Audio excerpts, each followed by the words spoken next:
See that ghost ship behind me? It's not a movie set, it's a cargo ship, over 100 years old, that got stuck here at the end of the world and never left. Today we're going to find out which ship it was, why it sank, and what it's doing stuck here in front of this little town lost on the map. And the most curious thing is that if it were anywhere else on the planet, it would have disappeared a long time ago. First of all, oh my god. Oh. It hurts, it hurts.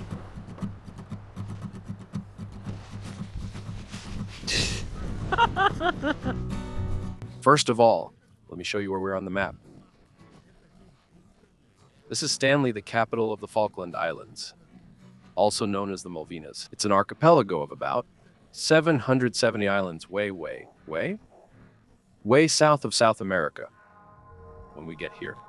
One of the things that stands out the most is this shipwreck in the port area, and that's closely connected to the history of this place. Panama. Any ship that needed to leave the Pacific Ocean and go to the Atlantic had to go all the way around the bottom of South America. Down at the tip, there are some channels that are more protected, like the Strait of Magellan or the Beagle Channel. But if the ship was too big, had trouble maneuvering, or could get stuck easily, it would have to go through the open sea, through the Drake Passage, which is that space between the tip of South America and Antarctic. But that place is terrible. Besides being really cold, it's super windy, and there are endless storms. So it was common 100 years ago for ships crossing the Drake Passage to come out all battered and damaged from those storms. So for a long time, this place worked like an emergency room for ships. The ships that managed to survive Cape Horn would make a quick stop here. It was like a pit stop. So they would sew the sails, fix the mast, repair the hull, restock, and get ready to continue the journey. Stop. While I have you here, I wanted to tell you that we just released the book about dinosaurs and prehistoric life. It's a book from that Mysteries of the Universe collection. But this time it's about dinosaurs and creatures that lived millions of years ago. We made a full video about the book. I'm leaving it here in the card, but I need to let you know that there will be a launch event now on March 28th in Sao Paulo, on a Saturday at 11 a.m. at Galeria Magalu in Conjunto Nacional. It will be at the Estante Virtual there. So, if you want to know how to get a ticket and everything else, just take a look at Estante Virtual's profile on Instagram, okay? Estante Virtual. And if you want to know more about the book, we're leaving the link down below. But it didn't always work out. If the ship arrived too damaged, too battered, it would stay right here, and then everything had to be reused. The cargo was sold, and the ship's hull itself could become a floating warehouse. Sometimes, they would take apart the entire hull to use the wood, because here, in the archipelago, there are no trees. This here, for example, is the mast of a ship that sank in 1886. When we walk down the street in Stanley and see older houses, much of the wood may have already traveled the world. Did you think I was exaggerating? We came here to the museum, and there's a cradle that's made from a ship's sail. And that's where the history of the Falkland Islands crosses paths with our ghost ship. Its name was Lady Elizabeth. It was a sailing ship, a boat without an engine, with a steel hull, 3 masts, built in Sunderland, in the north of England, in 1879, to cross the oceans carrying cargo. From here it's hard to grasp the size. But it was 68 meters long, and the hull was 11 meters high. Imagine a 20-story building.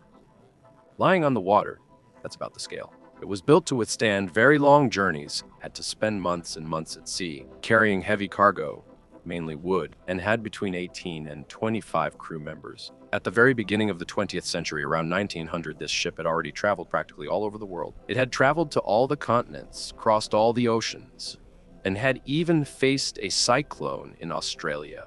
We get really close to it, and looking from above, you can already imagine the ropes creaking, people shouting, everyone working. On December 4th, 1912, my birthday. In 1912, it wasn't my birthday yet, but anyway, one day it would be my birthday. It left Vancouver in Canada on the Pacific Ocean coast to go to Maputo in Mozambique, which is on the other side of Africa, on the Indian Ocean. But when it was passing near Cape Horn, down at the tip of South America, everything changed. It got caught in a violent storm, and all the cargo that was on the deck was swept into the sea. The ship was badly damaged, and worst of all, 4 sailors fell into the water and disappeared completely. They were never seen again.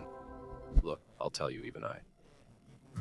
Standing here on land in modern clothes, can't stand this wind. It's hard to stay on my feet. Jansen is filming me on top of a rock here, and he's almost falling off the rock. If the camera shakes a bit, please forgive us. The wind just won't let up. Just imagine you're at the beginning of the 20th century, in an extremely cold place where nobody lives. In the middle of a terrible storm, you see your colleagues being thrown into the water. So from that moment on, the goal was no longer to reach Africa. It was to find a safe harbor to repair the ship and survive. And the closest port that could repair a ship like that is exactly where we are. Stanley. So, the guys changed course and came exactly here. But when they were almost there, about 20 kilometers from here, the ship hit some rocks. What was already broken was ruined for good. The hull was punctured, but it didn't sink. They managed to call a tugboat, and the Lady Elizabeth was towed to the port. When it arrived at the shipyard, and everyone saw its condition, it was an old ship that didn't have an engine anymore. At that time, steamships were already starting to appear. It was a ship that was old and damaged. It wasn't worth repairing anymore.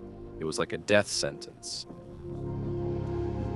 And then, a company that specialized in making deals, taking cargo from sunken ships, buying the remains of boats, and so on, bought the Lady Elizabeth to use as a warehouse, a floating lumber depot. So that means our friend, who had already sailed every sea, was condemned to spend his last days as a rusty shed here in the port. But hold on, the story doesn't end here. On a February night in 1936, after he had been sitting still for 20 years, a very strong wind hit here in Stanley, and the Lady Elizabeth started to shake. It started to strain the moorings. Things were getting harder and harder until the ropes snapped and it broke free, drifting, moving through the harbor at night. That's when it really became a true ghost ship. It was pushed by the winds, by the waves, until it stopped here. In this bay called Whalebone Cove, it means the Bay of Whalebones. And since 1936, it has never left.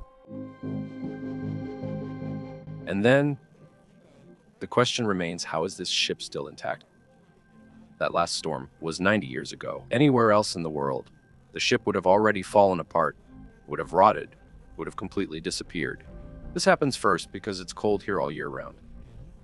Right now, as we're recording, it's summer here, and I guess it's about 7 or 8 degrees Celsius. I don't know if you noticed, but I'm almost freezing. This cold slows down decomposition, so the fungi and bacteria that would slowly eat away at the ship, they work very slowly. Second, there's the wind. This is one of the windiest places in the world, and wind takes away the water, leaving the ship dry. You know that water is one of the best friends of rust and decay. Third, there's no pollution here, so there's no kind of acid rain that could attack the metal. And the last reason is that it's a very deserted place. In the entire archipelago, only 3,600 people live here. So a bunch of people didn't come here to take pieces of the ship to sell. And because of everything I just mentioned today, the Lady Elizabeth is not alone.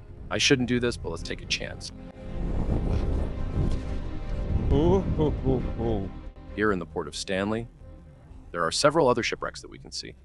And they tell the story of this port, which was once an important stop for ships that dared to cross the Drake Passage, to go around Cape Horn. And what's interesting is that today, Stanley receives many cruise ships that go to Antarctica and make a stop here.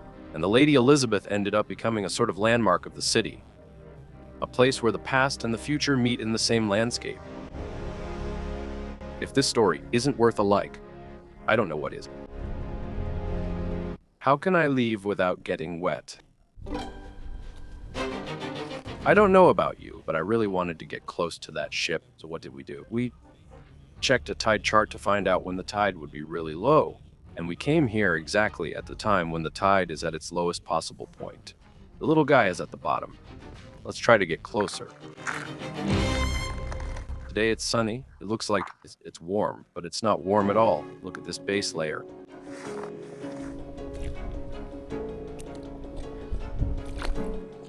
Is it cold? It's cold, but it feels nice.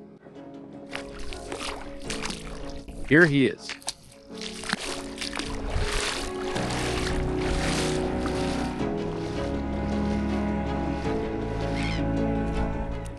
It started hurting in my bones. That's how cold this is.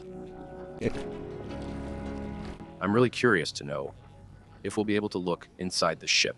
I'm not sure if there's a hole we can look through. It looks like the hull is really high, so there's no way to climb up. I also think it's dangerous. It could collapse, it could fall, and all that. Oh my God. It's literally stranded on a beach here that was covered when we filmed the first time. Wow. Oh. Look at the steel falling apart here. There's a hole there, but I'm not sure I can reach it. Let's try to check the other end. It's much bigger, much bigger than I imagined. I know it's a wall about 5 or 6 meters high here, made of steel. Masts are made of steel too. And what looked like a rope is actually all steel cable. Extremely strong. Yeah, there doesn't seem to be anything here where I can put the camera to see inside. And the worst part is that on the other side of the ship, I think it's much deeper. Let's walk here. The water's up to my knee. I guess this water is about 10 degrees or so. It's really cold. The good thing is there's no wind and it was sunny today, but you kind of feel your legs freeze up. I made a bet with Jansen. I won't say what it was, but I lost. On Manuel du Mundo, when someone wins a bet, it's really the loser who gets punished. So what I had to do was dive into this freezing water. And maybe I'll take the opportunity to swim around and we'll see the other side of the ship, because I can only see this side here, this right side. I'm swimming. I'm already halfway in the water. Man, it gets really cold. Let's see. Let's see if he...